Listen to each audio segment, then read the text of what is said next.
Gatekno sira kabeh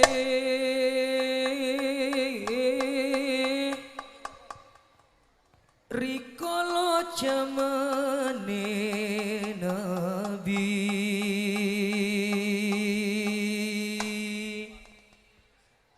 sahabat tabi'in lan para wali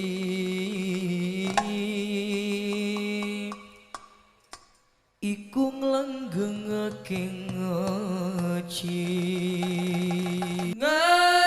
tansah dadi kekarane insani wong mukmin senenge ngaji. Bismillahirrahmanirrahim. Alhamdulillah wassalatu wassalamu ala Rasulillah wala haula wala quwata illa billahil aliyil azim. Assalamualaikum warahmatullahi wabarakatuh.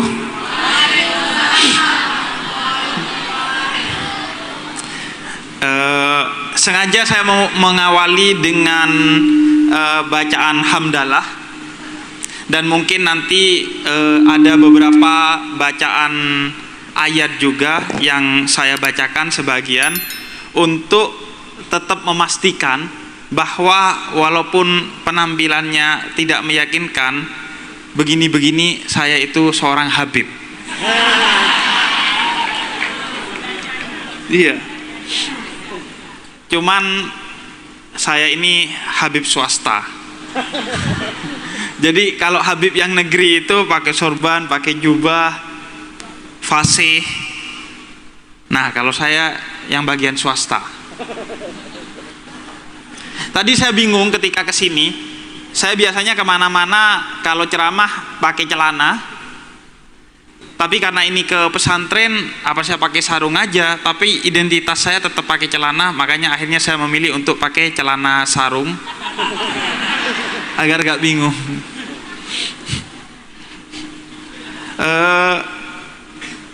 Ibrahim bin Adham, salah seorang sufi kekasih Allah, dipuji oleh salah seorang karena kedekatannya kepada Allah Subhanahu wa ta'ala. Kemudian kata Ibrahim bin Adham, ibadah yang telah saya lakukan selama ini itu tidak ada apa-apanya dengan ibadah sehari yang kamu lakukan. Loh, kok bisa? Katanya seorang yang bertanya ini, temannya ini. Kemudian kata Ibrahim bin Adham, karena saya ini bagaimanapun adalah seorang jomblo yang tidak menikah, sedangkan kamu itu sudah menikah. Jadi ibadahnya orang yang sudah menikah itu sehari setara dengan ribuan hari orang yang belum menikah.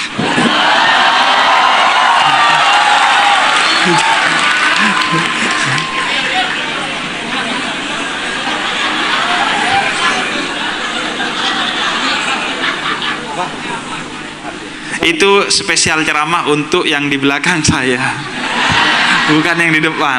Orang biasanya ceramah ke yang di depan, ini yang di belakang.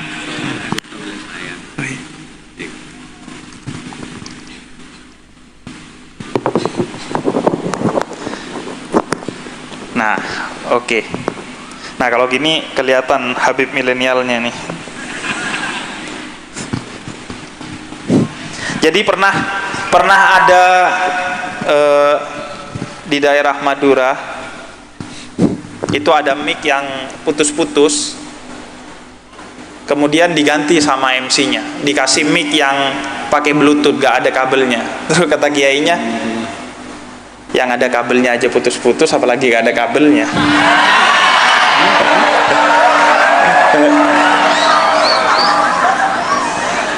Alhamdulillah, ini untuk pertama kalinya saya ke Sumeneb.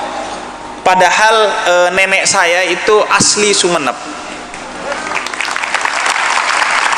Nenek saya itu asli Sumeneb, tapi saya baru pertama kali, dan saya pertama kali ke Sumeneb karena keberkahan Pondok Pesantren An-Nuqayyah Guluk-Guluk. senang sekali karena gini,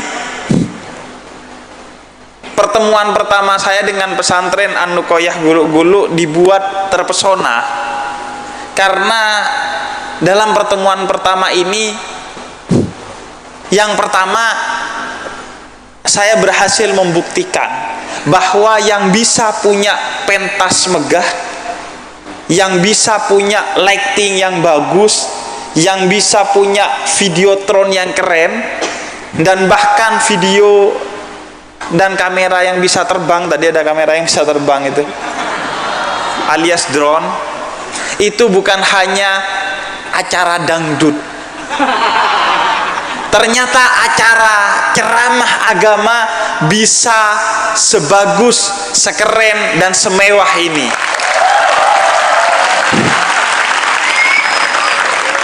Ini sebagai pembuktian dari ayat Allah,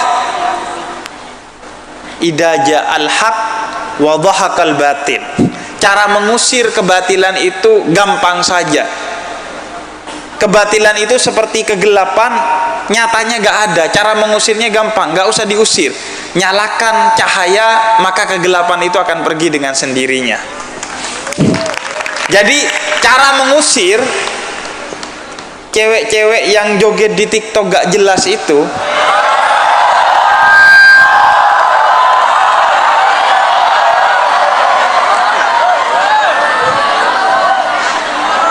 dan cara mengusir laki-laki yang alay di TikTok itu,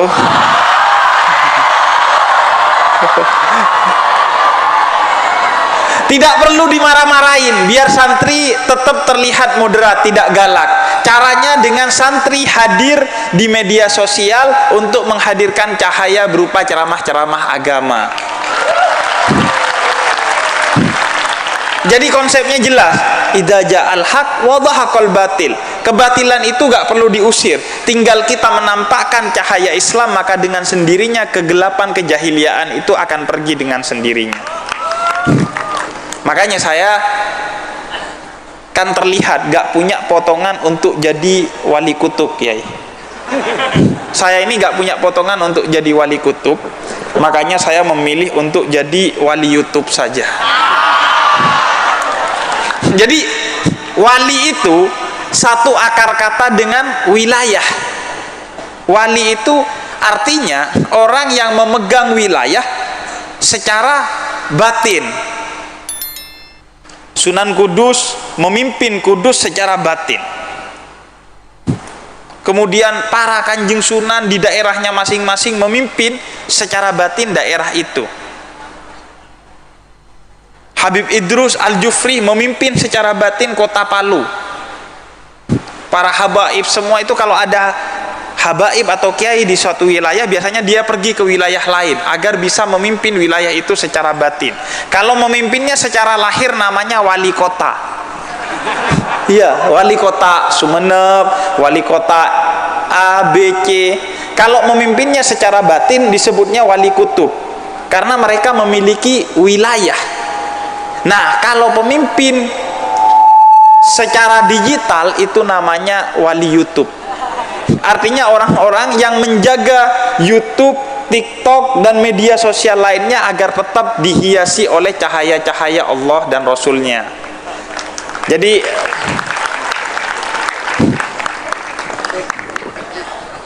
oh ya, oke. Ini memang benar-benar acara dangdut kalah sama ini. Mic-nya aja canggih. Kemudian yang kedua yang membuat saya senang ada di tengah-tengah para santri, dan lebih khusus dan lebih penting para santriwati,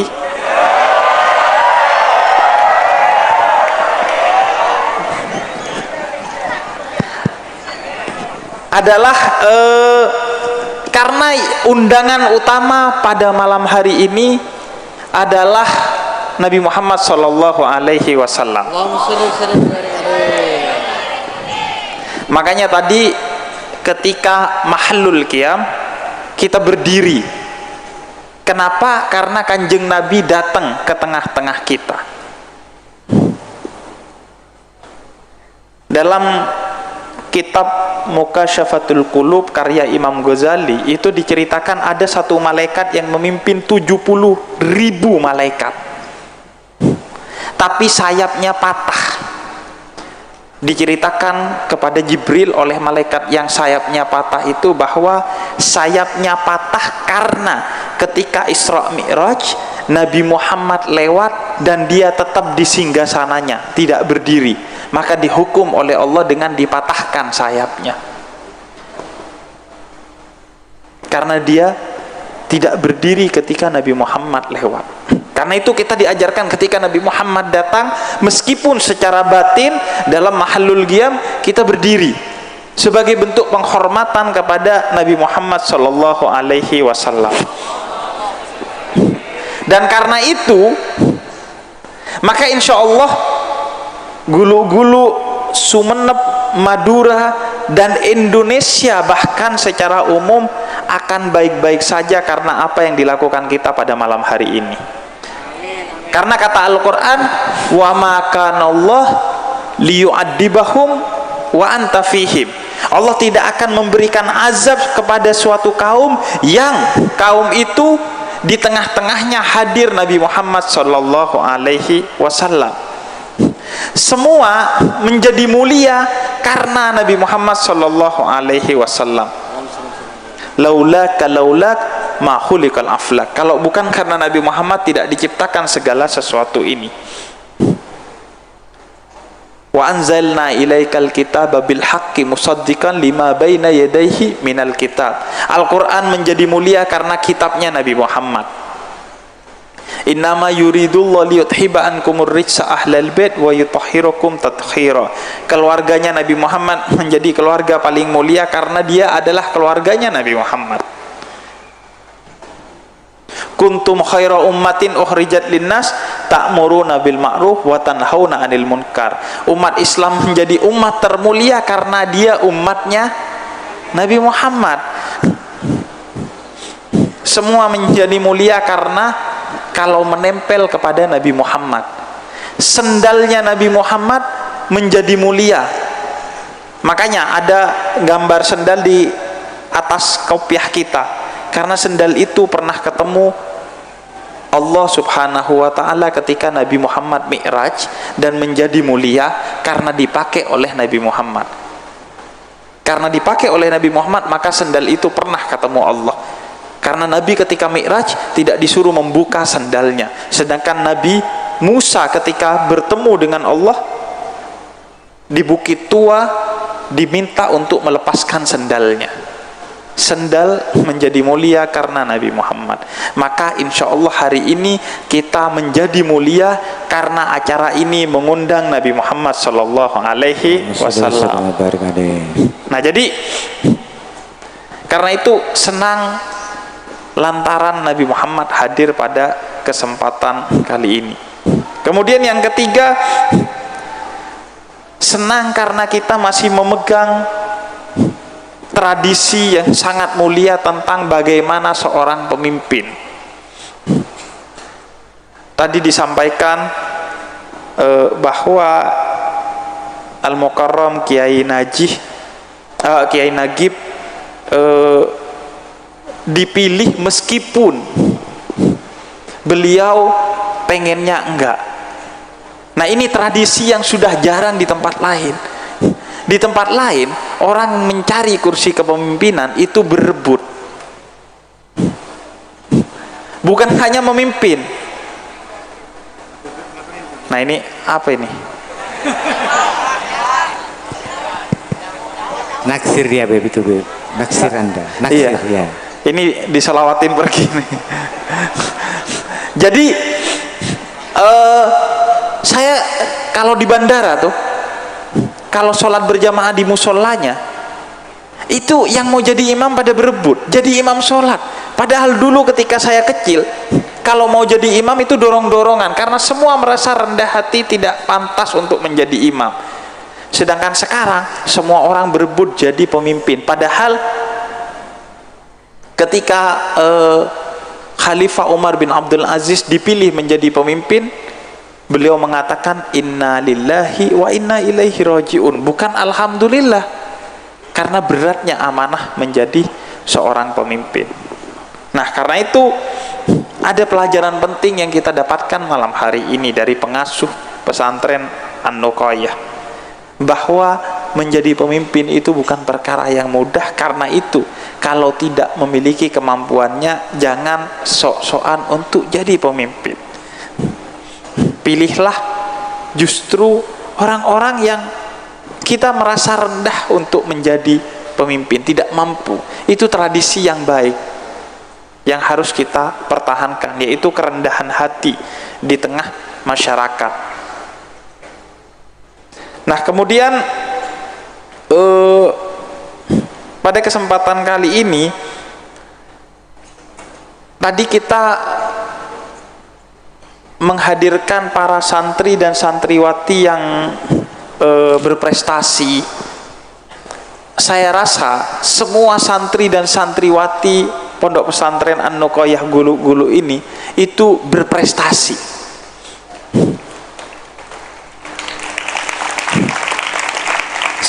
7.000 sampai 10.000 santrinya itu semuanya berprestasi. Kenapa? Karena orang itu kalau sudah jadi santri itu sudah pasti berprestasi.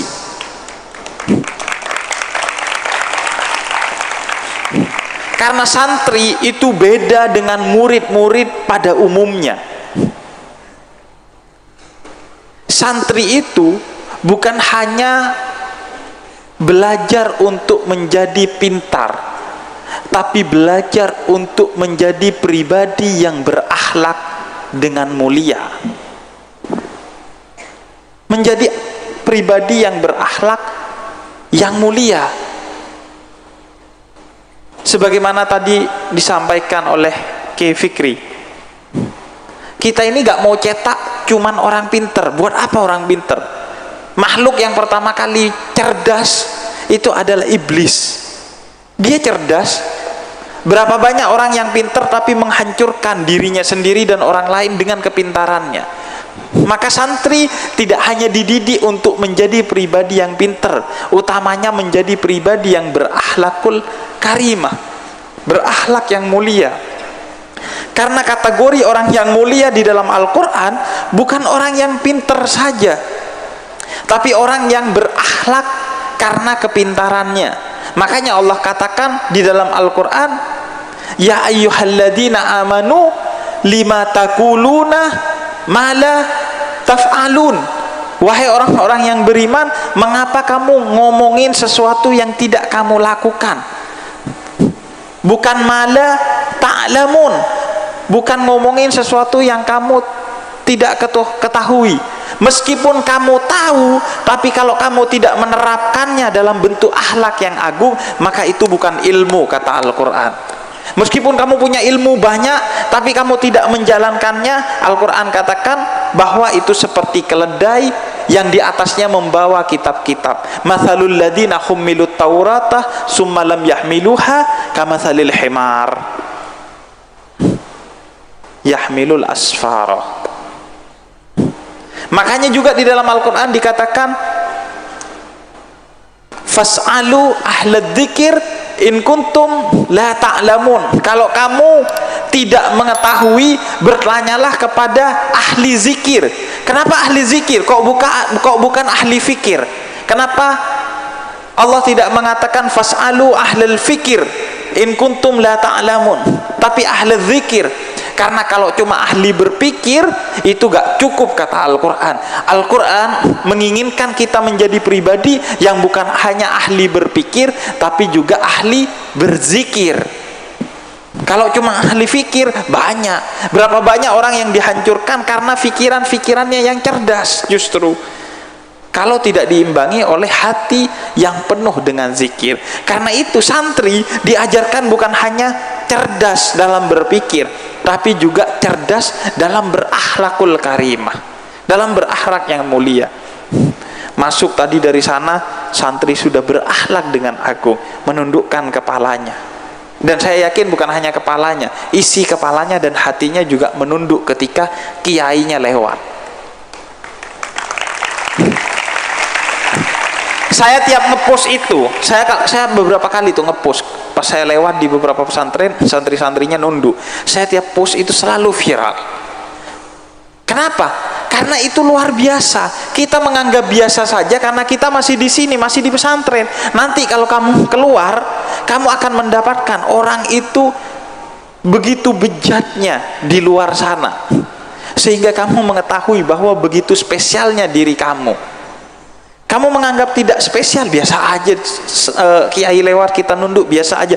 Di luar sana ada orang yang dosennya lewat sebagai mahasiswa, dia tetap rokokan gitu.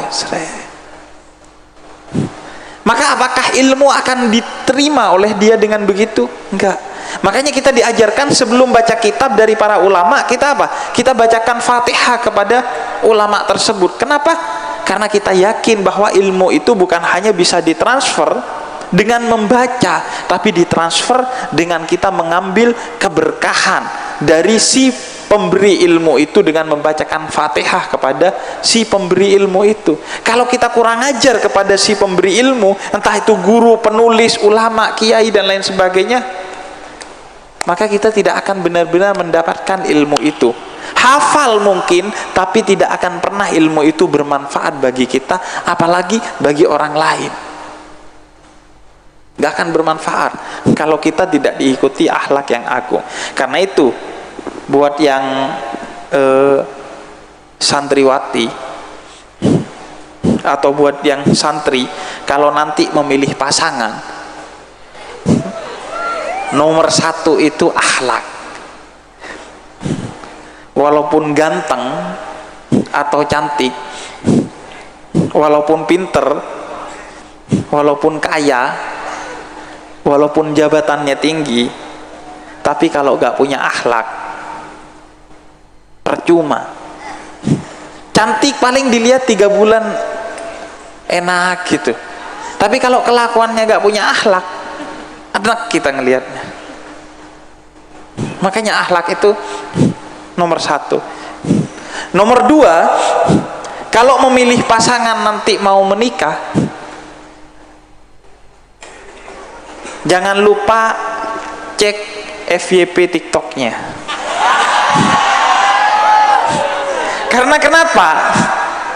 Karena sekarang itu orang bisa dilihat ahli surga apa ahli neraka dari FYP TikToknya. Kalau dari 10 FYP TikToknya, 6 isinya cewek yang joget-joget, cuman 4 yang isinya Habib Ja'far ceramah, maka kemungkinan besar dia ahli neraka. Karena isi FYP TikToknya kebanyakan ahli maksiat. Karena FYP TikTok itu berdasarkan kesukaan kita. Kalau kita sukanya hal-hal yang maksiat, FYP-nya lebih banyak maksiatnya. Jadi sekarang malaikat itu nanti menghisapnya gampang.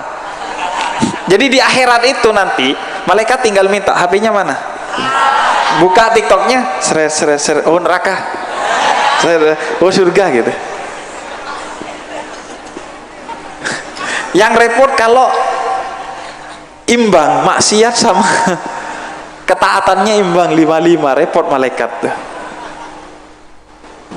Tapi kata Allah di dalam Al-Quran, mereka disebut sebagai ashabul a'raf, orang-orang yang dosa dan pahalanya imbang. Saya pernah ditanya, Bib, nanti di akhirat kalau dosa dan pahala saya imbang, apakah saya akan menjalani tambahan waktu di dunia gitu,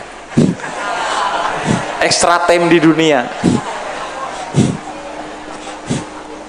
Allah bahas dalam suratul A'raf, mereka akan masuk surga, tapi nanti di akhir setelah semua masuk surga dan masuk neraka, kita baru dimasukkan ke surga karena rahmatnya Allah.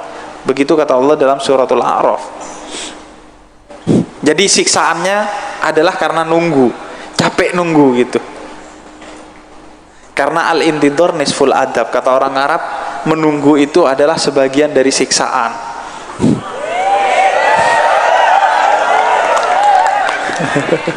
Beb, mau nanya nih Beb, apakah termasuk PHP itu Beb? Iya, iya. Siksaan juga nggak Beb? PHP. Iya. Jadi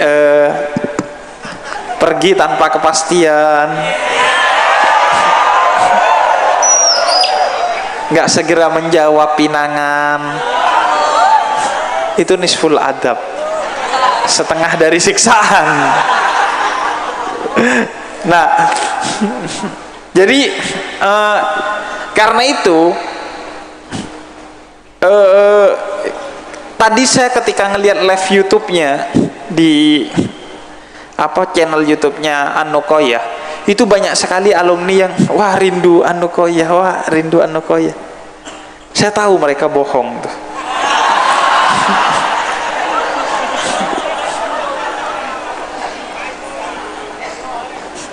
Karena saya juga ngerasa gitu. Tapi mungkin sebagian itu jujur. Kalian itu nanti kalau sudah lulus baru merasakan betapa kehidupan di pesantren ini adalah kehidupan yang sangat indah. Oh iya. Kehidupan yang sangat indah. Karena di sini kalian hidup dengan sangat normal. Di luar sana orang hidup tidak normal. Karena kenapa? Karena di luar sana orang hidup tidak sesuai dengan yang dikehendaki oleh Allah dan Rasulnya. Sedangkan kita itu dibuat oleh Allah dan Rasulnya agar hidup frekuensinya itu ada di frekuensi Allah dan Rasulnya. Wa ma khalaqtul jinna wal insa illa liya'budun. Karena yang menciptakan kita itu adalah Allah. Maka yang tahu apa yang seharusnya kita lakukan yang paling baik itu Allah. Dan kata Allah yang paling baik adalah menjadi santri dengan selalu beribadah kepada Allah. Maka kalau kita tidak beribadah, kita tidak menjadi santri, itu konslet. Ibarat kata itu konslet, karena Allah yang bikin, Allah yang tahu bahwa kamu itu kalau gak mau konslet, berjalan di jalannya Allah. Kalau tidak berjalan di jalannya Allah, itu konslet, karena tidak sesuai dengan ciptaannya Allah. Karena itu nanti pasti kita akan rindu tuh suasana-suasana di pesantren, serius akan rindu. Karena sudah menjadi ciptaan Allah bahwa kebaikan itu selalu bikin candu, sedangkan keburukan itu ngebosenin. Gak ada tuh orang yang sampai tua menikmati mabuk gitu, gak ada. Pasti bosan, makin tua makin bosan bermaksiat. Kalaupun tetap bermaksiat karena udah gak bisa lepas dari maksiat itu, tapi pengen dia lepas dari maksiat. Semua orang yang ahli maksiat makin tua makin bosan sama maksiat. Tapi kalau ibadah semua terbukti bahwa semakin hari semakin bikin ketagihan. Gak ada tuh orang bosan sholat gitu, gak ada tuh.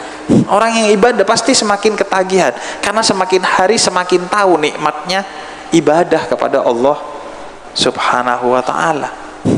Makanya kita itu rindu selalu untuk menjadi santri. Nah, yang juga nikmat dari menjadi santri di Madura adalah karena Madura itu sepotong surga yang jatuh ke muka bumi. Kenapa? Karena di Madura orang-orangnya sangat beriman kepada Allah dan Rasulnya. Cuman di Madura, cuman orang Madura yang saya temui di Jakarta yang berani jual bensin eceran di pintu keluar pom bensin. Cuma orang Madura tuh. Serius, di daerah Pasar Minggu ada orang jual bensin eceran di pintu keluar pom bensin. Saya pas mau beli tahu, Tretan TV pasti Reng Madura. Akhirnya saya datengin, Reng Madura kak, gue gimana tahu aja. Baik, cuman orang Madura yang pasti melakukan itu. Karena ada kok dua kesalahan ini. Pertama, jual bensin kok di depan pom bensin. Yang kedua, kok gak di pintu masuk. Kalau di pintu masuk kan ngalangin orang yang mau beli bensin. Ini di pintu keluar, orang kan udah beli bensin.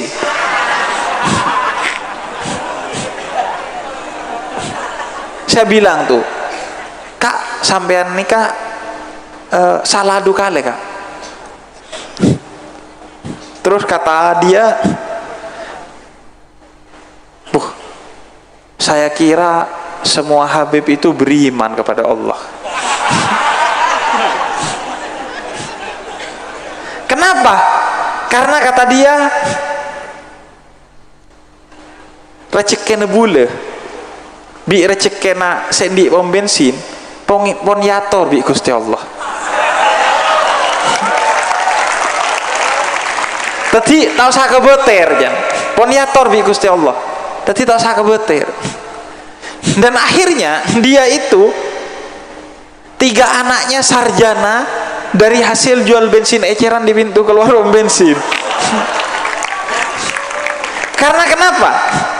Karena Allah bilang ana inda dhanni abdibi, saya tergantung kepada praduga kamu kepada saya. Jadi orang Madura itu menduga bahwa Allah sudah atur rezekinya walaupun jual bensin eceran di pintu keluar pom bensin. Jadi dia itu akhirnya bukan kerja tapi ngerjain Allah.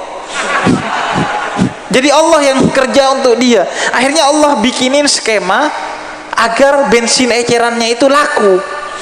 Dibuatlah antrian sama Allah. Sepeda motor antri, dibuatlah sebagian nggak sabar.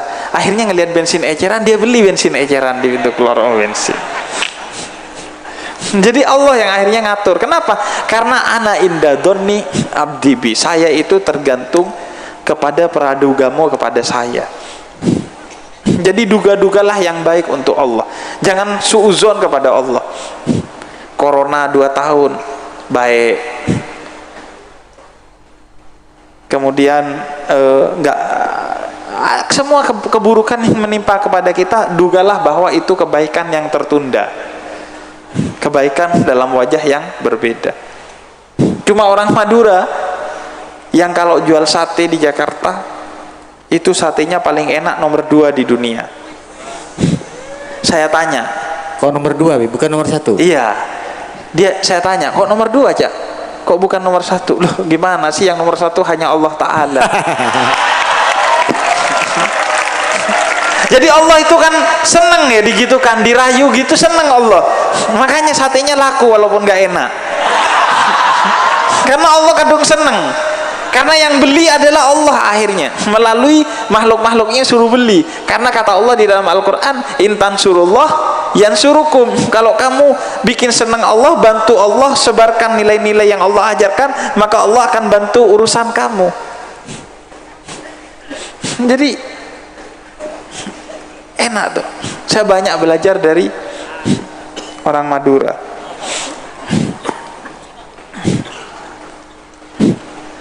Orang Madura juga yang ngajarkan saya bahwa beriman itu harusnya gampang.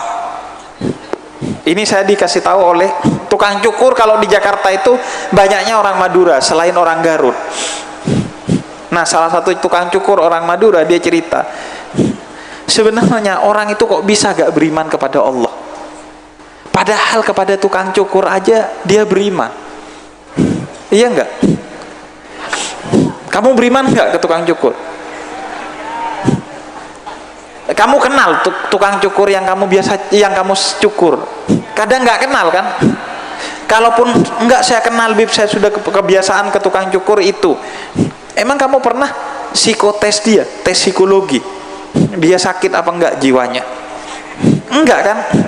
Tapi kamu enteng duduk jebret, kamu biarkan dia mainan silet, mainan gunting di kepala kamu. Apa jaminannya dia gak nusuk leher kamu? Apa? Ada nggak jaminannya? Gak ada. Tapi kamu kok beriman kepada dia? Enteng aja kamu duduk, cek, cukur. Siapa tahu dia jebret gitu kan? Tapi kamu beriman ke tukang cukur. Kalau ke tukang cukur aja kamu beriman, apalagi kepada Allah yang menciptakan tukang cukur itu. Yang Allah telah berjanji di dalam Al-Quran, wallahu khairul hafidin wa huwa arhamur rahimin. Allah akan menjaga kamu dengan penjagaan yang penuh cinta, melebihi kecintaan ibumu kepada kamu atau melebihi kecintaan kamu kepada dirimu sendiri. Jadi ada kebanggaan tersendiri walaupun Maduranya cuma swasta. Karena orang Madura itu cerdas-cerdas. Pernah ada orang Madura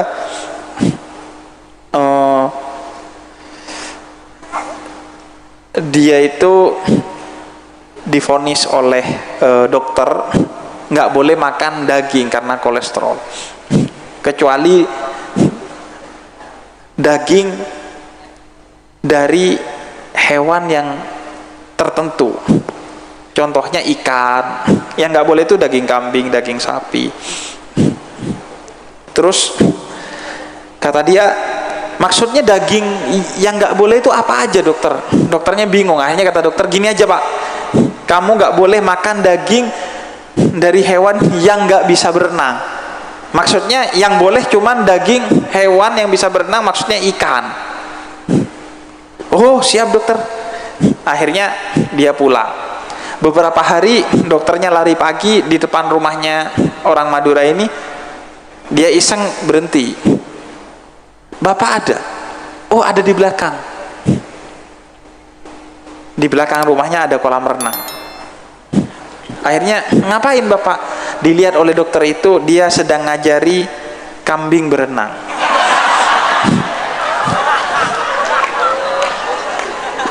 Karena katanya kalau nanti sudah bisa berenang saya sembelih biar dagingnya bisa saya makan.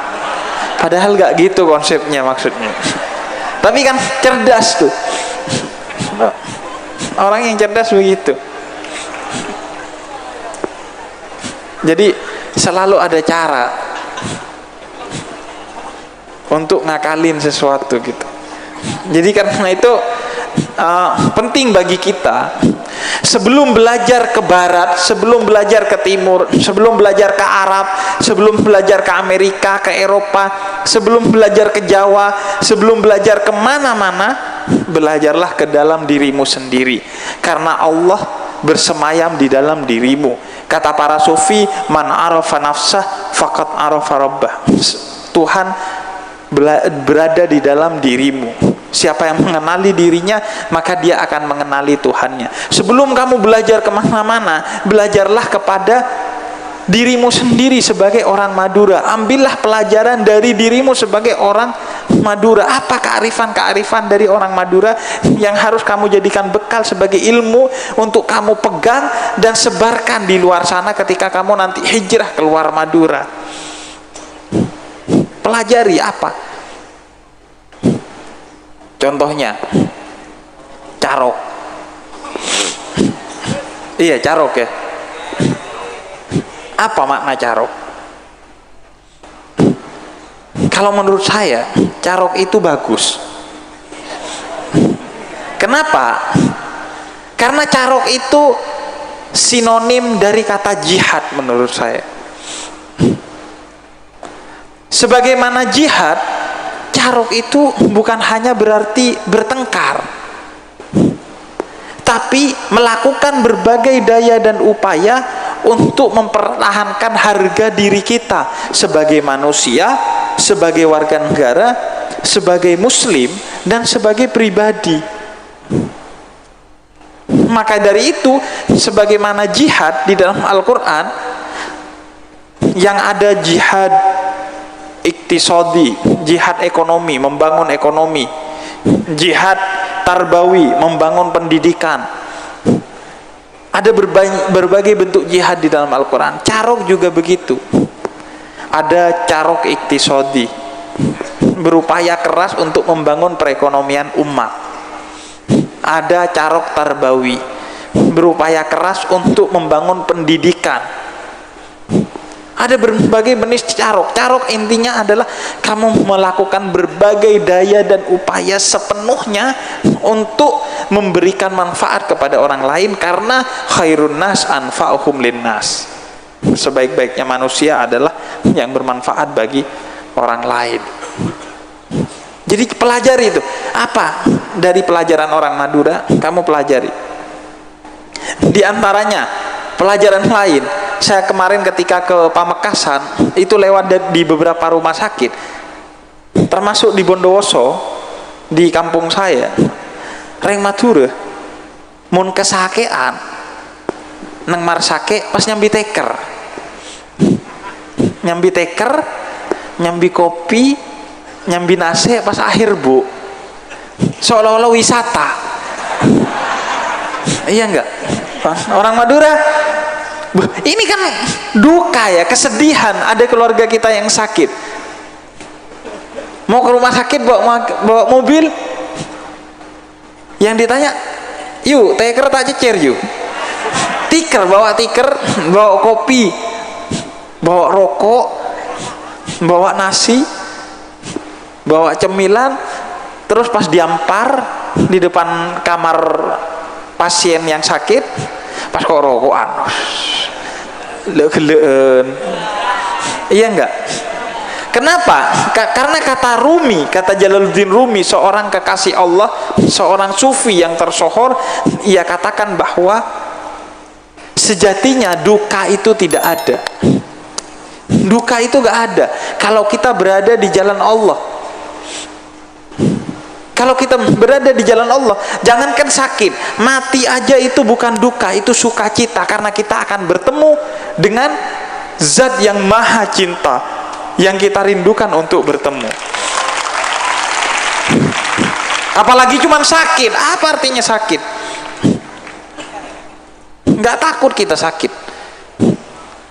Makanya kan orang Madura gak takut corona. Jadi karena apa sih, mati aja gak takut, karena mati itu yang bikin menakutkan itu kan manusia-manusia yang tidak beriman. Contohnya, kalian kalau mau tidur doanya gimana? Bismikallahumma ahya wa bismika amut. Artinya, dengan nama Allah saya bangun,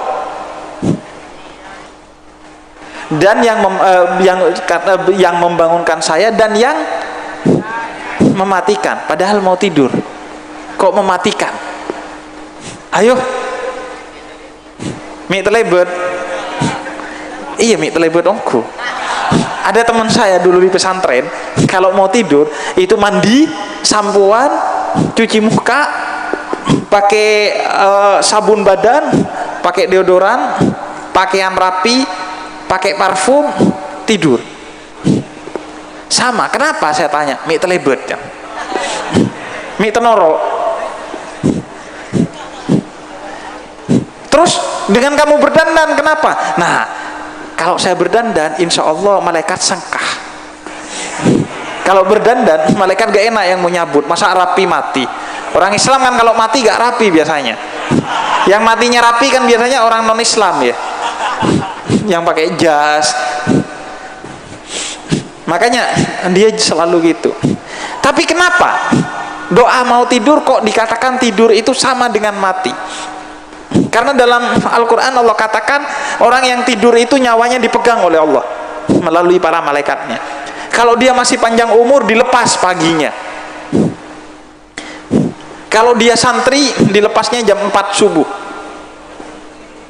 Kalau dia udah mantan santri jadi mahasiswa, biasanya dilepasnya jam 7. Sholat subuhnya jam 7. Saya pas santri sholat subuhnya jam 4. Pas udah jadi mahasiswa jam 8 pagi. Itu pun kalau ditegur sama teman, udah untung kita sholat. Seolah-olah Allah yang untung kalau kita sholat. Nah, akhirnya dilepas lagi. Mati itu disamakan dengan tidur oleh Allah.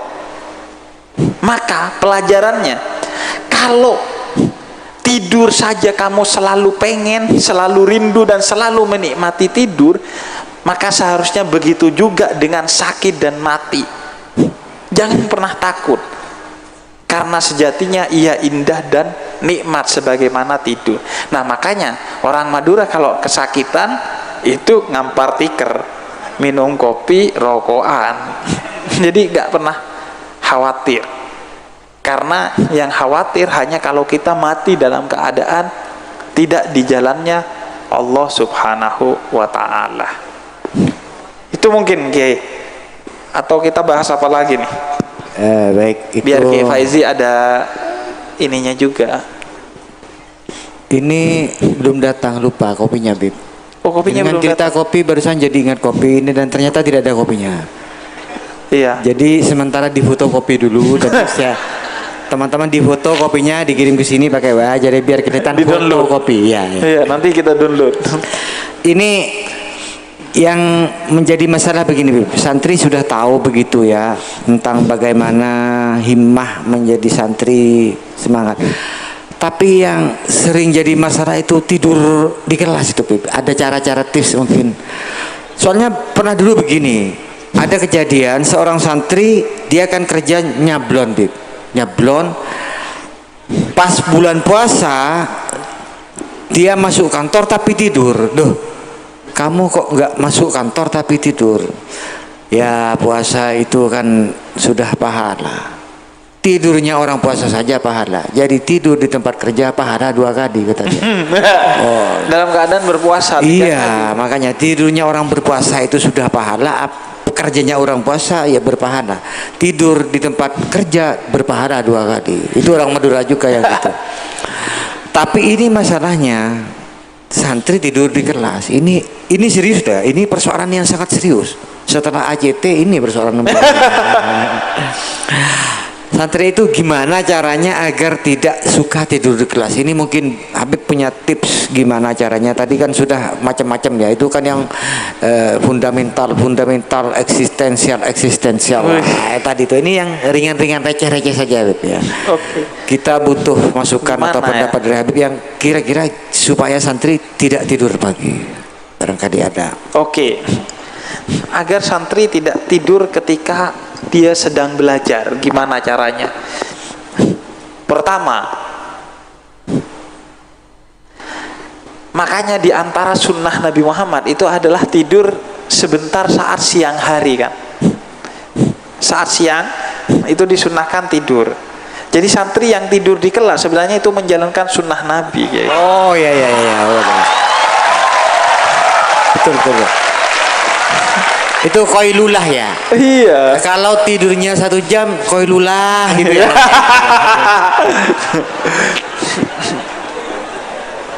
Karena saya itu selamanya santri, gak pernah jadi kiai, makanya saya belain santri. Enggak, jadi gini, apa maksudnya?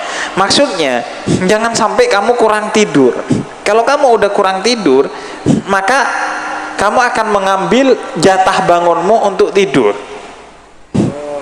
Karena itu waktunya tidur ya tidur. Penyakitnya santri kan kalau malam tuh gak tidur.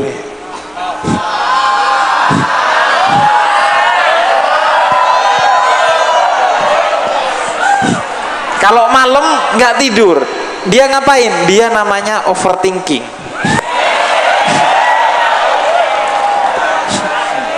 Mikirin sesuatu yang tidak seharusnya dia pikirin. Contohnya, yang santriwati mikirin santri, yang santriwan mikirin santriwati. Emangnya kalau kalian pikirin itu bisa kena santriwati?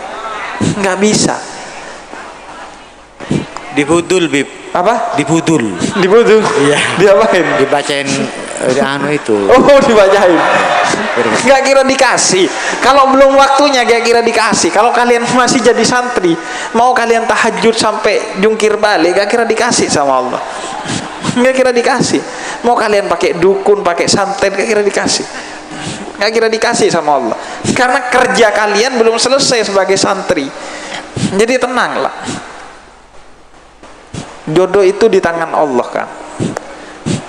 Jadi kalau kamu pengen dapat jodoh yang terbaik, bukan dekati wanita yang terbaik, tapi dekati zat yang menciptakan wanita terbaik itu.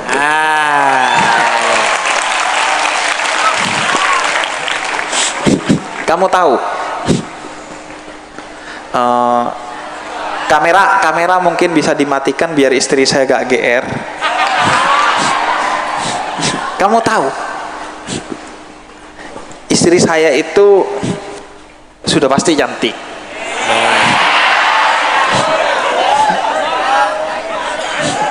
Santriwati juga. Saya itu nyari jodoh 5 tahun, Kiai. 5 tahun keliling sampai ke Lombok, kemana-mana, Kiai. Tapi kamu tahu istri saya adalah seorang perempuan yang rumahnya 3 rumah dari rumah saya. Serius, 3 rumah dari rumah saya. Padahal saya nyari ke Lombok, ke Aceh, kemana-mana. Karena kenapa? Asa antakrahu syai'an wa huwa khairun lakum wa asa antuhibbu syai'an wa huwa sarrun lakum. Yang kita anggap jelek, kita benci, gak taunya itu istri kita nantinya.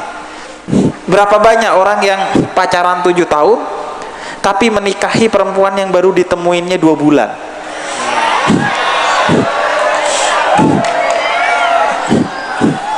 Itu contoh apa itu? Contoh perjuangan atau salah pilih? Contoh santri yang dapat santriwati yang cantik, yang biasanya karena santriwatinya malam sebelumnya mimpi nginjak ular, apes. Tapi gitu, tenang udah. Kalau kamu santri dan santriwati, Allah pasti akan kasih jodoh terbaik untuk kamu. Karena kamu disayang oleh Allah, jadi gak usah ngurusin. Gini ya, Islam itu agama yang sempurna. Ad-dina indallahil Islam. Jadi jangan ngurusin sesuatu yang bukan urusan kamu. Jodoh itu urusannya siapa? Jadi bukan urusan kamu. Kalau kamu ngurusin jodoh kamu, berarti kamu syirik. Karena ngurusin urusannya Allah. Nggak usah diurusin. Saya itu ketemu istri saya jam 5 sore. Menikah dengan istri saya jam 6 sore. Duh. Itu pun karena kepotong maghrib. Kalau nggak ada maghrib, jam 5:30 saya seharusnya nikah. Serius, ini bukan bohong. Jadi saya itu ketemu istri saya jam 5, nador, melihat. Jam 6 saya tunangan dengan dia. Karena kenapa? Karena Allah yang mempertemukan. Yang bikin saya yakin juga Allah.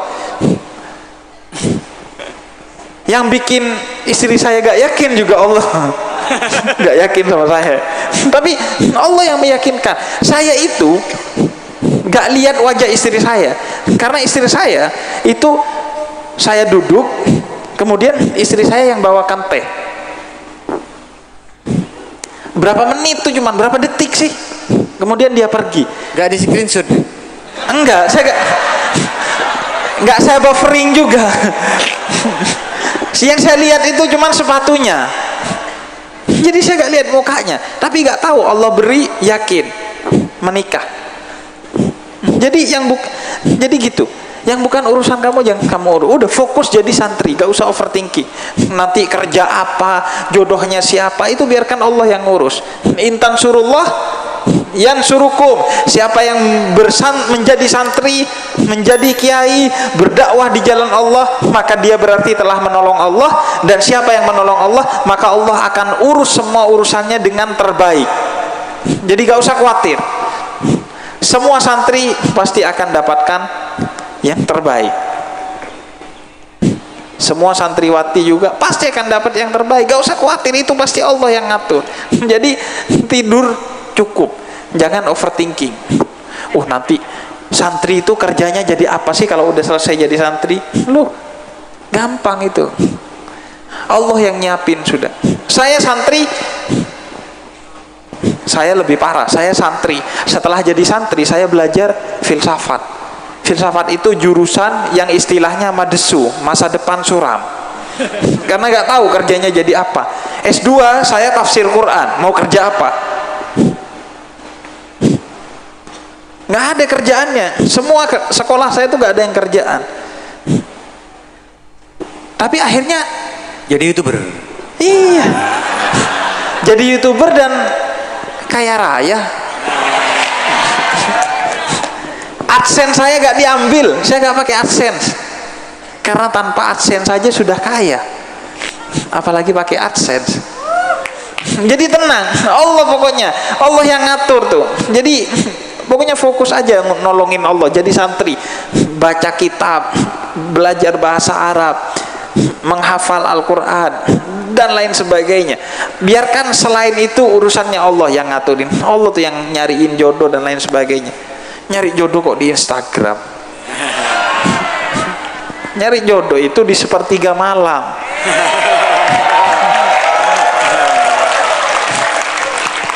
Jadi pertama, cukupkan waktu tidur, jangan overthinking dan lain sebagainya. Dan yang kedua, hormatilah ilmu. Hormatilah ilmu. Kalau kalian sudah gak menghormati ilmu, apalagi gak menghormati yang memberi ilmu, yaitu guru, percuma. Tidur itu kan artinya kita gak menghormati seorang guru. Kalau kita sudah tidak menghormati ilmu, maka ilmu tidak akan berkenan menempel di pikiran dan hati kita. Jadi biar gak tidur, hormati ilmu. Jarang tuh orang yang sukses karena bisa menghafal dengan baik, jarang. Biasanya yang sukses justru santri-santri yang bukan yang menghafal dengan baik, bukan yang pinter, bukan. Biasanya yang nanti sukses santri-santri yang mencintai ilmu, yang berakhlak dengan baik, mencari keberkahan kiai. Biasanya yang sukses begitu. Kenapa? Karena dia mencintai ilmu. Kalau kamu udah tidur dan lain sebagainya, itu menunjukkan kamu tidak cinta ilmu, maka kamu gak akan sukses. Jadi berupayalah untuk tidak tidur. Karena apa? Karena itu sebagai bentuk penghormatan kita kepada ilmu, sehingga nanti kita akan mendapatkan kesuksesan dengan ilmu itu. Karena kalau sukses gak pakai ilmu, percuma. Man arada dunya fa'alaihi bil ilmi, wa man arada al akhirah fa'alaihi bil ilmi, wa man arada huma fa'alaihi bil ilmi. Semua itu pakai ilmu. Kalau gak pakai ilmu, percuma. Kaya gak pakai ilmu, percuma. Mau masuk surga gak pakai ilmu, gak bisa. Contohnya di bandara, orang kalau gak punya ilmu jadi imam, Allahu Akbar, Bismillahirrahmanirrahim, Bismillahirrahmanirrahim, Qul huwallahu ahad, Allahu samad, lam yalid walam yulad, lahu kufuwan ahad, Allahu Akbar. Nggak ada makmumnya. Rakaat kedua ada makmum, jeblak.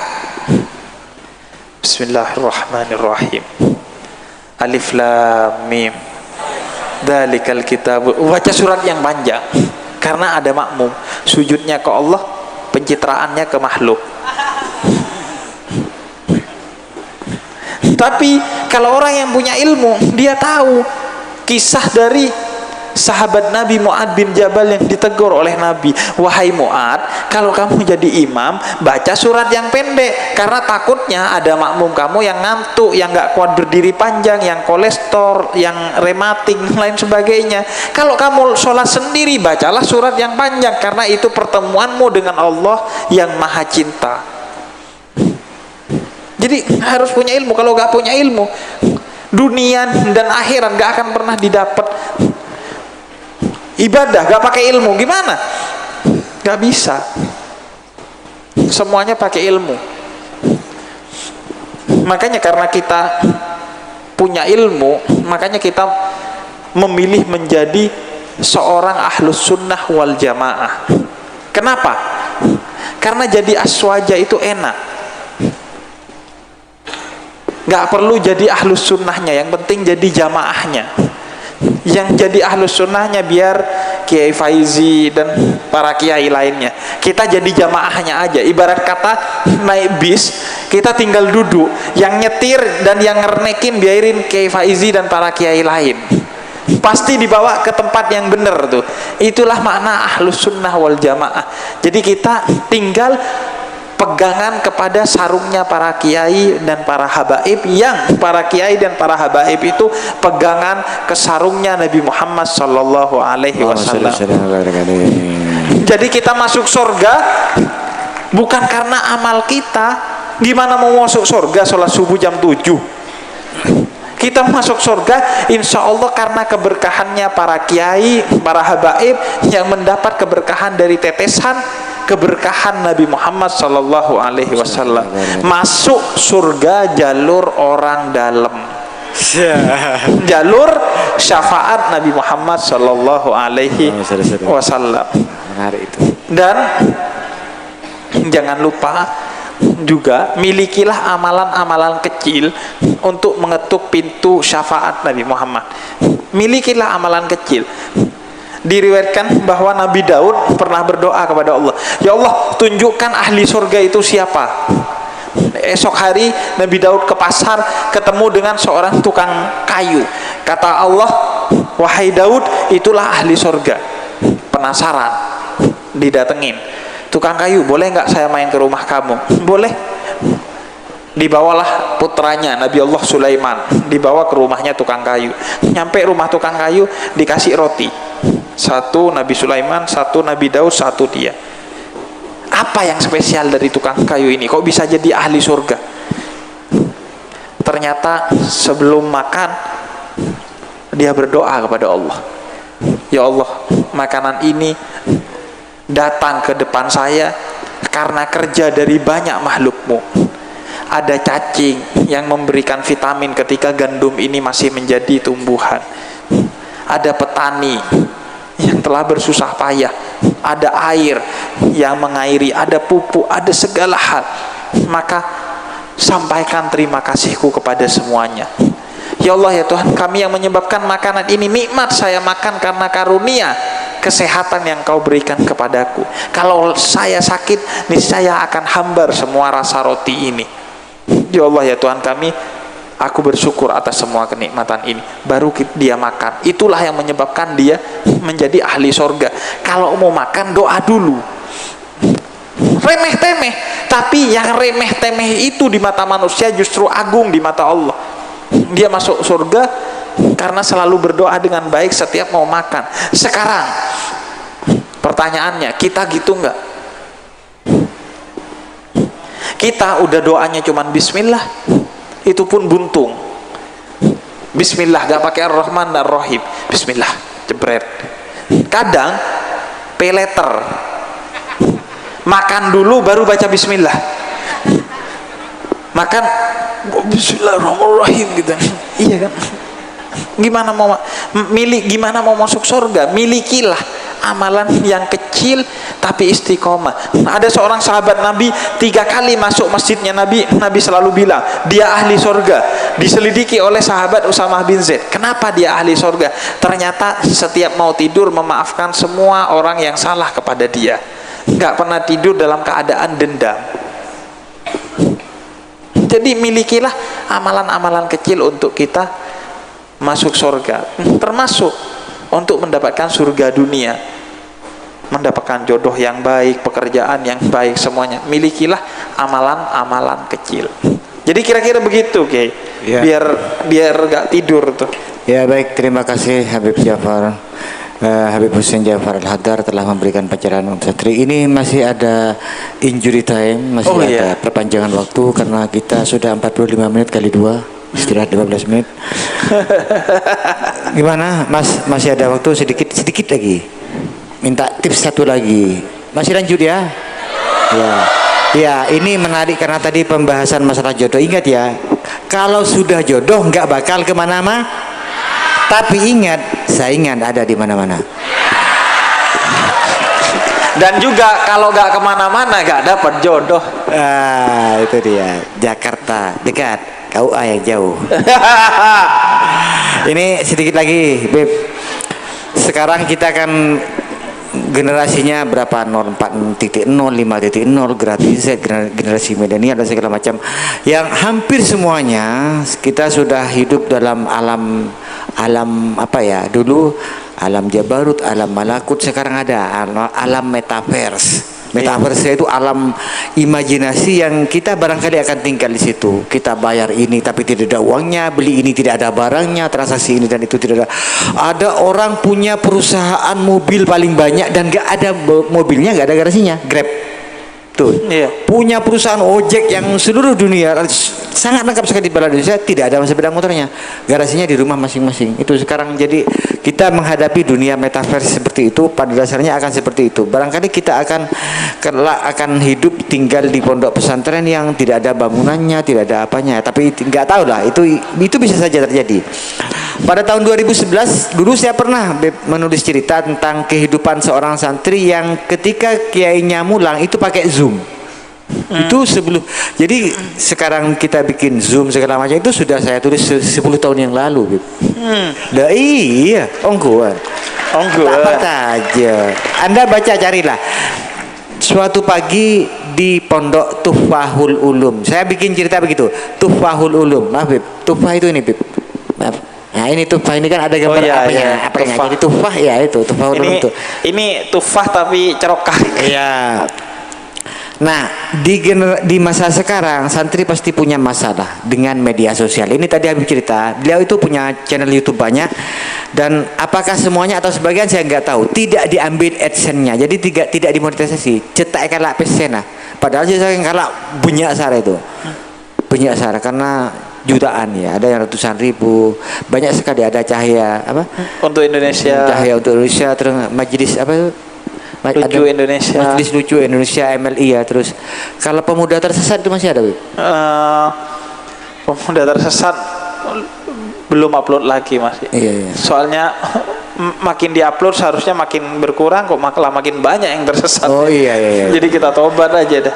Iya, contoh yang tersesat itu yang pemuda-pemuda yang kalau nanya itu ya, surga itu pintu surga gimana? Didorong apa ditarik gitu ya? Dia kira pintu Indomaret tuh. Oh iya.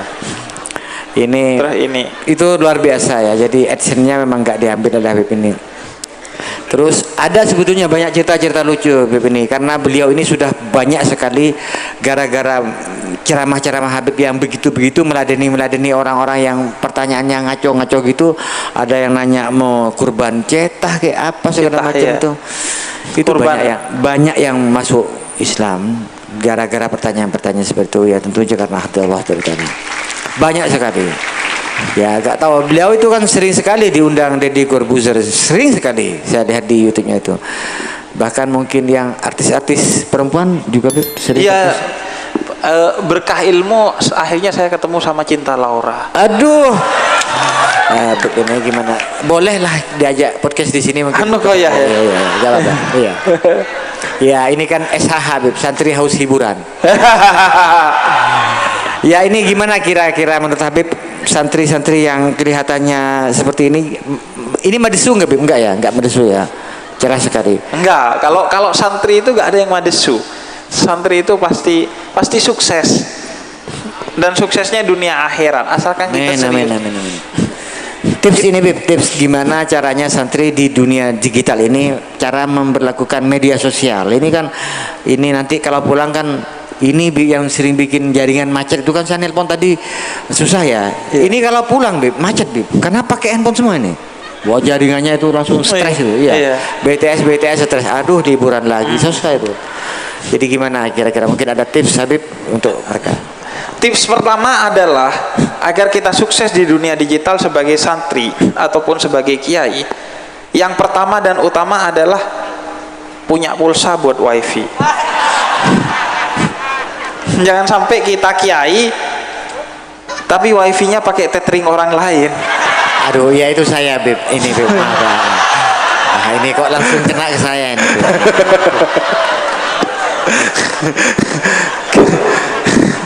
Kalau wifi sudah masih minjem,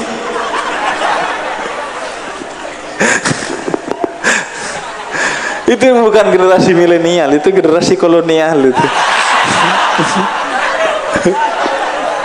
Apalagi wifi nyuri di depan kafe biasanya itu. Makanya password wifi saya itu adalah yang pakai masuk neraka biar takut. Nah, gini ya, buat teman-teman, bukan hanya para santri dan santriwati, tapi para asatid, para kiai dan lain sebagainya. Survei yang ada itu menyebutkan 3/4 orang Indonesia belajar agama Islam dari HP, dari media sosial. 62% orang Indonesia belajar dari media sosial terkait agama. Makanya kalau dulu ada ulama khitobi, ulama yang menyebarkan ilmu dengan khutbah, ada ulama kutubi, ulama yang menyebarkan ilmu dengan tulisan.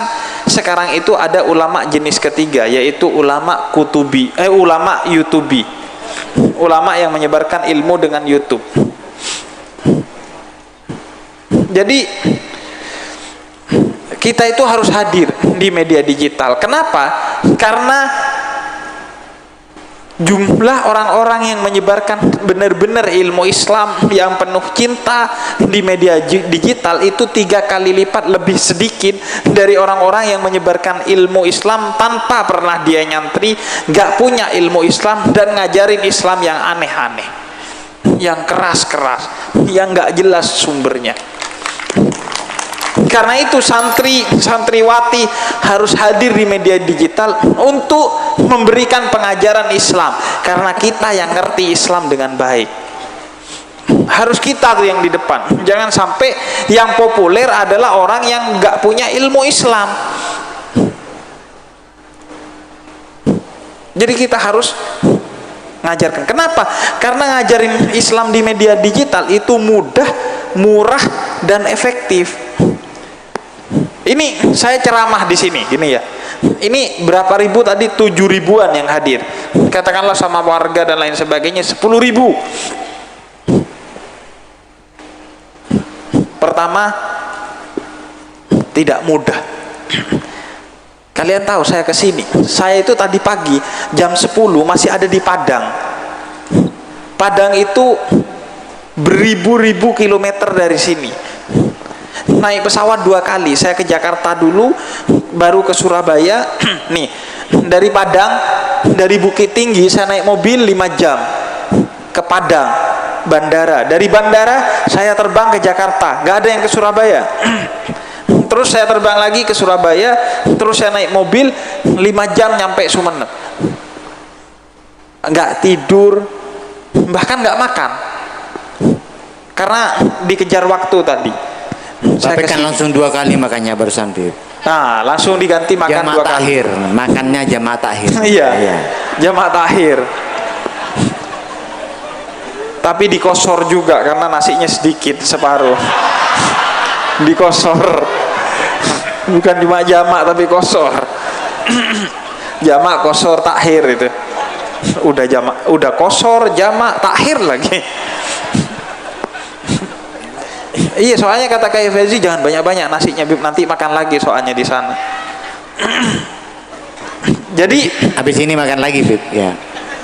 Habis ini. Iya. Iya, masih banyak. Jangan cuma janji. Ya. Saksinya 8.000 orang. Insya Allah deh, insya Allah. Ini kalau bohong di depan 8.000 santri-santriwati sudah jelas masuk neraka sudah. Dan yang dimaksud bohong itu bukan cuman nggak ngasih makan. Ngasih makan kalau lauknya gak enak, bohong itu hitungannya. Jadi kuncinya pertama tidak mudah. Saya nyampe ke sini butuh waktu sehari kurang lebih 5 jam perjalanan dari Padang, 2 jam pesawat 7, 1 jam pesawat dari Surabaya ke sini 8, 5 jam ke sini berapa? 13 jam untuk saya nyampe ke sini. Tidak mudah. Yang kedua tidak murah. Tiketnya berapa? Padang Jakarta itu 1.300.000. Jakarta Surabaya kurang lebih 1.300.000, 2.600.000. Belum lagi mobilnya. Kurang lebih 3 juta baru nyampe sini. Yang ketiga, tidak efektif. Kenapa? Karena saya ceramah di depan 1000 orang, itu pun dengan persiapan ini bangun panggung berapa nih? Lightingnya, videotronnya berapa juta nih? Ceramah ke 10.000 orang. Padahal saya gak usah kemana-mana, gak usah ngongkos apa-apa, bisa ceramah ke 850.000 orang dari rumah. Tinggal saya ngidupin kamera HP, jebret, masukin ke YouTube saya, jeda nulis, subscribernya 850.000 orang. Ini saya harus kesini. Ini kan kayaknya banyak ya. Bayangin kalau itu subscriber saya betul-betul hadir 850.000 orang. 10 kali Gelora Bung Karno isinya. Gelora Bung Karno itu isinya 80.000. Stadionnya Juve berapa isinya, Ge? Nggak tahu, belum hitung. Biar nanti saya hitung. Iya.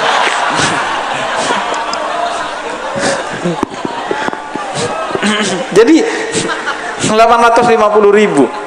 Penduduk Sumeneb berapa jumlahnya? Kiai, berapa, Kiai? 1 juta, Beb. 1 juta? Ya kalau lebih dikit, kurang dikit nah. Berarti saya sekali ngupload video ke YouTube saya setara dengan berceramah gini di depan orang se-Sumeneb. Tapi banyak yang pergi, banyak yang di Jakarta orang Sumeneb. Nah itu sekaligus yang Sumeneb udah kesini tuh, udah mudik, kumpul semua, itu sekali saya ceramah di depan YouTube saya. Bayangin, mudah, murah, dan efektif. Kenapa? Karena kalau lupa atau nggak kedengeran bisa diulang lagi. Dengerinnya juga nggak mesti bersila, bisa sambil rebahan, bisa malam-malam, nggak mesti sekarang, bisa besok subuh-subuh, pagi, siang, kapan aja kamu dengerin bisa. Nggak ngerti bisa diulang 5 kali, 10 kali, 100 kali, 1000 kali. Kalau suka quote-nya bisa dipotong, naikin TikTok, kasih lagu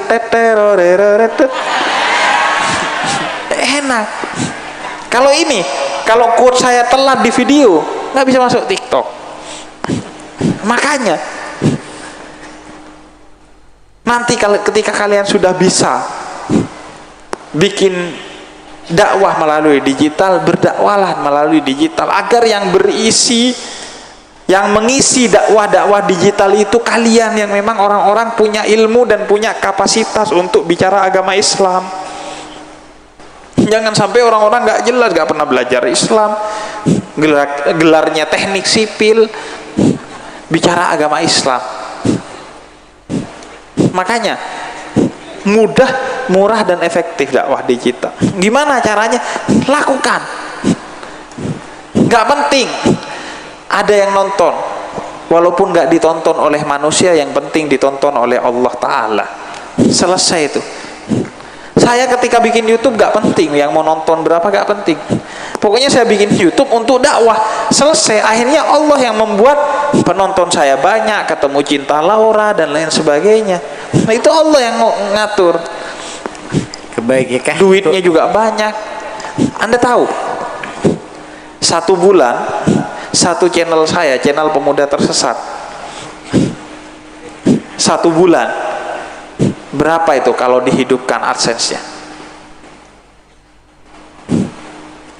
Ratusan juta 1 bulan. Kamu itu kalau nggak kerja babi ngepet nggak bisa dapat segitu. Kalau kerja halal nggak bisa dapat gitu. Ayo kamu ceramah gini sebulan penuh, ngambil cabisen, dapat berapa? Dapat ratusan juta, gak dapat. Tapi dari YouTube di rumah doang ngomong-ngomong kita dapat. Kalaupun mau diambil, kalaupun nggak diambil masih dapat dari berbagai tempat. Saya jualan kaos, jualan buku, dapat duit, dapat sponsor, banyak. Terkenal jadi Habib Industri. Masuk TV, ketemu artis, ketemu kiai-kiai besar, pondok pesantren besar yang dulu saya pengen datang sekedar untuk sowan, sekarang saya bahkan diundang untuk berceramah di sana. Saya dulu bermimpi ke Anokoya, sekedar sowan aja saya senang sekali. Sekarang saya bisa berdiri di sini. Karena apa? Karena YouTube. Emangnya kalian undang saya kalau nggak karena YouTube? Saya kemarin di Padang, saya di salah satu pesantren terbesar di Sumatera, yaitu pesantren Nurul Ikhlas. Minggu lalu saya di salah satu pesantren tertua dan terbesar, pesantren Tebu Ireng. Semua pesantren besar dan tertua, kalaupun belum, karena belum saya kasih jadwal aja. Jadi semua peluang itu terbuka dengan kamu berdakwah di jalan Allah. Salah satu yang paling mudah dan paling murah itu adalah melalui media digital. Jadi lakukan, udah pokoknya lakukan aja, mulai dari apapun yang bisa kamu lakukan.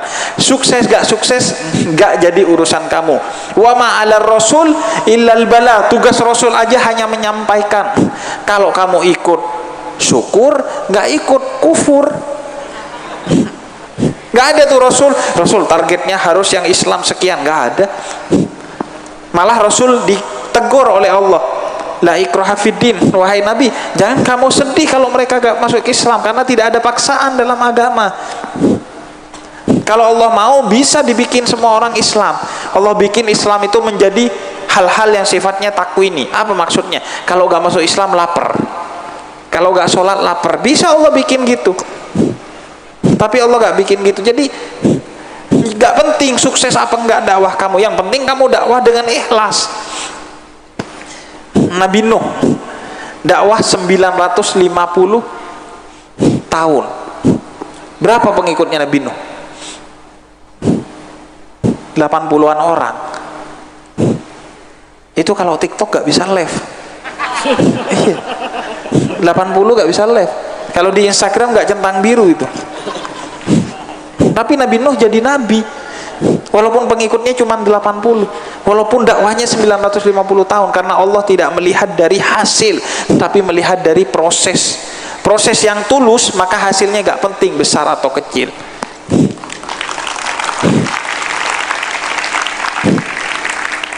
Jadi, tapi Bib, kan kalau di dunia digital banyak hatersnya, Bib.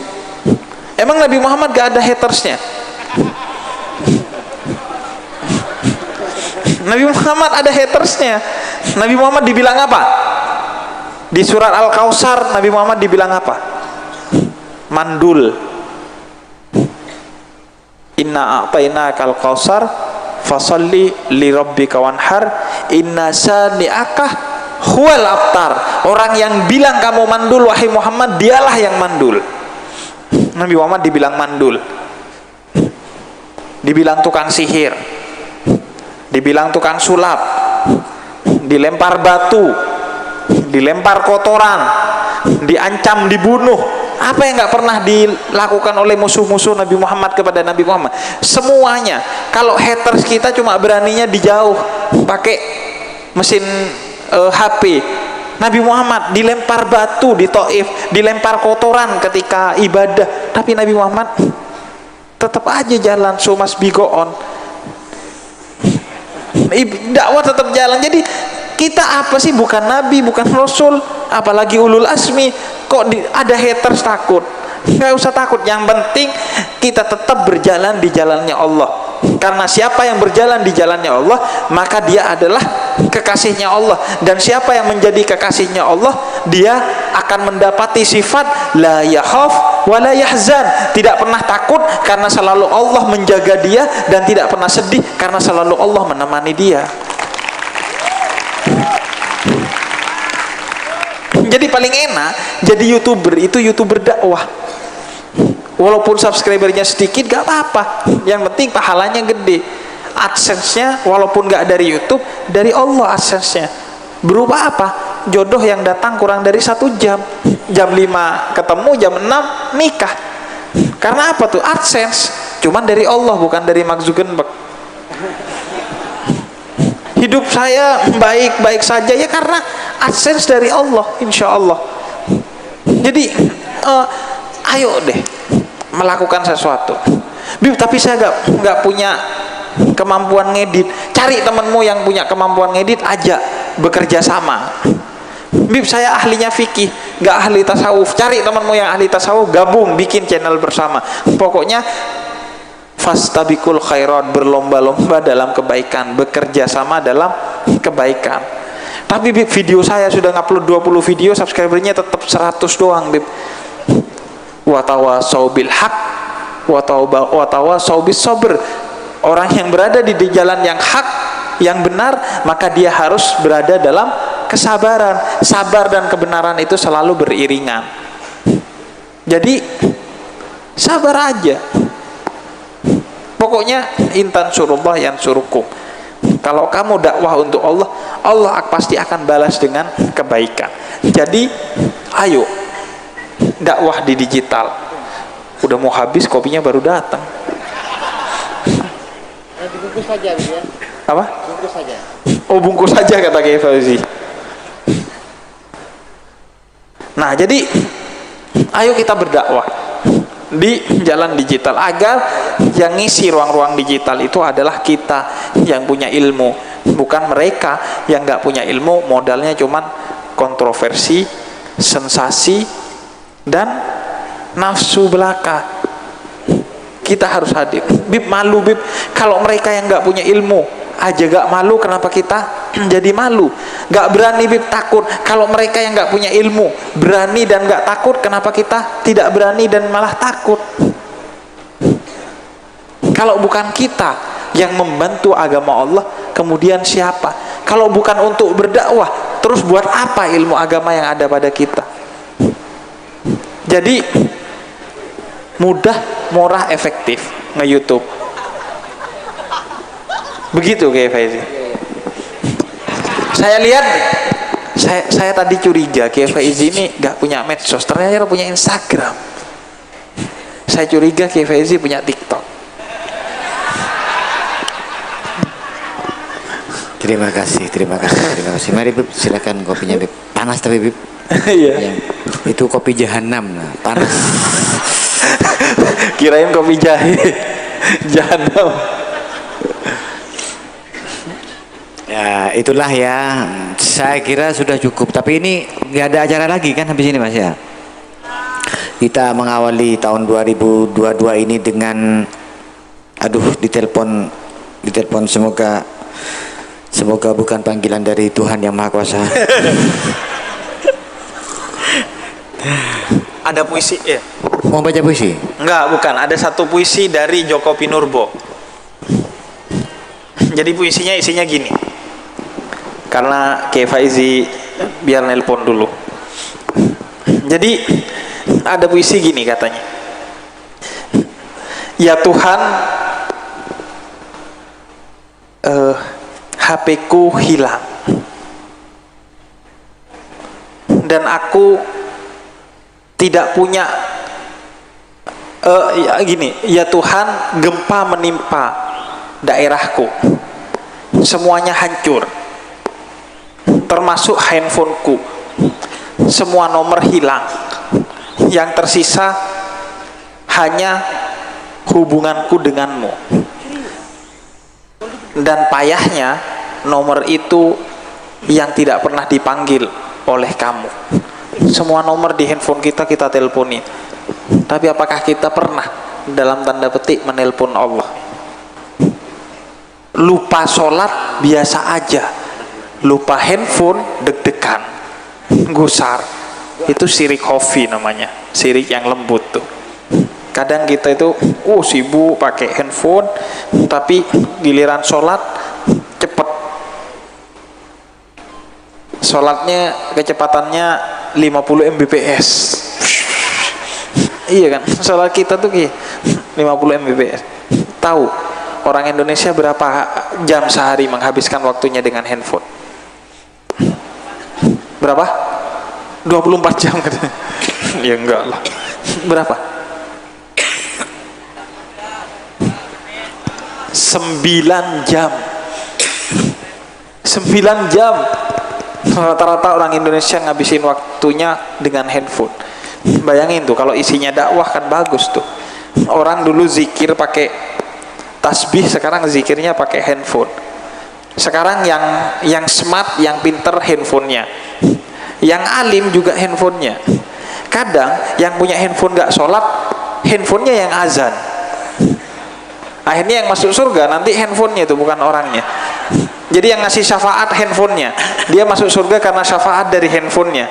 Karena yang punya nggak pernah ngaji, handphonenya ada Quran. Yang punya nggak pernah sholat, handphonenya ada azan.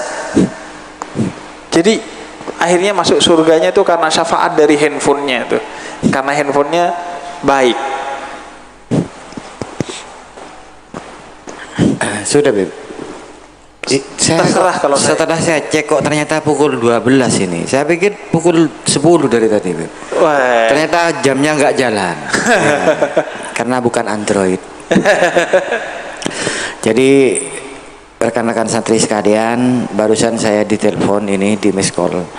Kasihan katanya Habib takut capek.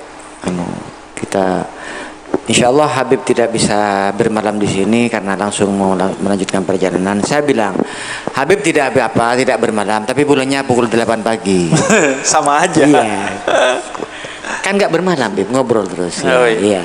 Kan tapi artinya akan segera kembali ke An-Nuqayyah. Alhamdulillah. Amin. Itulah rekan-rekan santri, para undangan, para hadirin, para ustadz, acara kita di malam hari ini yaitu penutupan Haflatul Imtihan Madrasah An-Nuqayyah yang dengan berakhirnya ceramah dari Habib Hussein Ja'far Rahdan merupakan penutup dari rangkaian acara di malam hari ini. Semoga apa yang disampaikan beliau dapat kita teladani, dapat kita terima sebagai suatu ajaran bagi kita semua. Hadanallahu wa iyyakum ajmain. Wassalamualaikum warahmatullahi wabarakatuh. Anda jangan beranjak dulu, jangan beranjak dulu, kita beranjak bersama-sama. Setelah nanti kita tutup dengan doa dan baca salawat.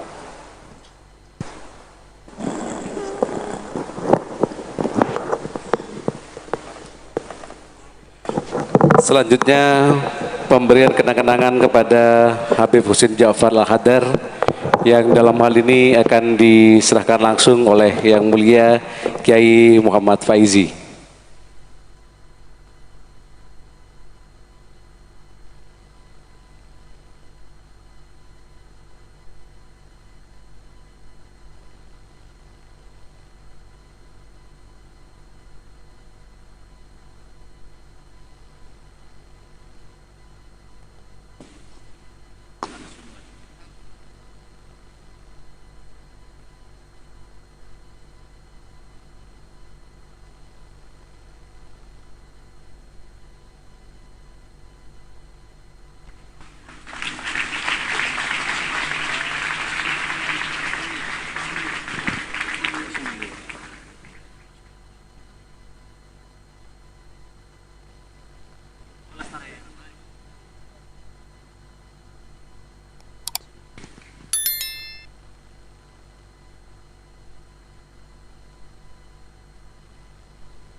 Entar usah. Tikal biar tidak apa-apa. Tidak apa-apa dikali. Kaki kaki sendiri. Hadirin para undangan yang saya hormati, selanjutnya acara kita sudah memasuki acara yang terakhir, yaitu pembacaan doa yang dalam hal ini akan dipimpin langsung oleh Yang Mulia Kiai Haji Ahmad Syamli Muksid. Kepada beliau dihaturkan.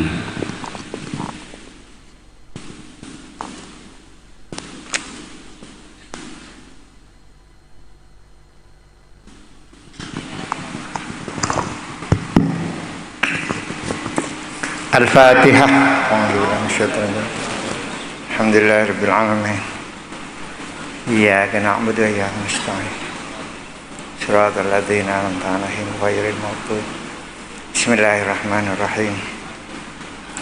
Alhamdulillahirabbil alamin. Hamdan katsiran thayyiban mubarakan fi ala kulli hal.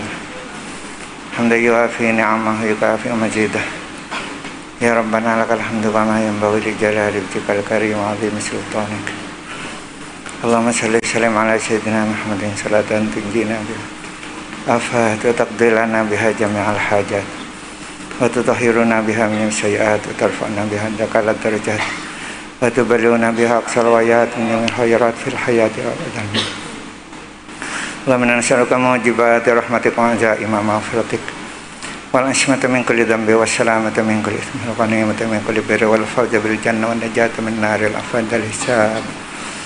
Allahumma ya Allah la tada' lana fi maqamina hadza dhanban illa fartah wa la hamman illa farajta wa la dinan illa qadaita la maridan la shakka wa jahilan illa amta wa la hajatan min hawaijid dunya wal akhirati illa qadaitaha wa yassartaha fayassir umurana wa shrah sudurana wa nawwir qulubana wa tim bi salihati a'malina wa anta radin anna.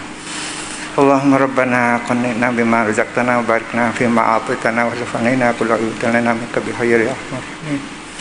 Allahumma ya muyassir yassir ya mudabbir dabbir ya musahhil sahhil sahhil alaina kull asir bi jahi basir nadir rabbi yassir wa la tu'assir rabbi tamim billah. Rabbana sahhil umurana sil maqasidana balighna ilaika ya Allah ya Allah ya Allah.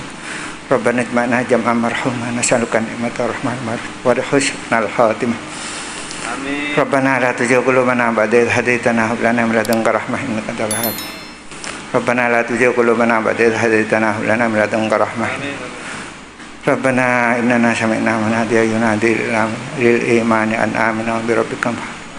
Rabbana faghfir lana dzunubana wa kaffir 'anna sayyi'atina wa tawaffana ma'al abrar. Rabbana wa atina ma wa'adtana 'ala rusulika wa la tukhzina yawmal qiyamah innaka ta'lamu. Rabbana atina fid dunya hasanatan wa fil akhirati hasanatan wa qina adzabannar. Subhana rabbika rabbil izzati amma yasifun wa salamun alal mursalin walhamdulillahi rabbil alamin. Taqabbal minna bi barakatil Fatihah. Ar-Rahmanir Rahim. Maliki yaumiddin. Iyyaka na'budu wa iyyaka nasta'in. Shiratal ladzina an'amta 'alaihim ghairil maghdubi 'alaihim waladdallin. Amin.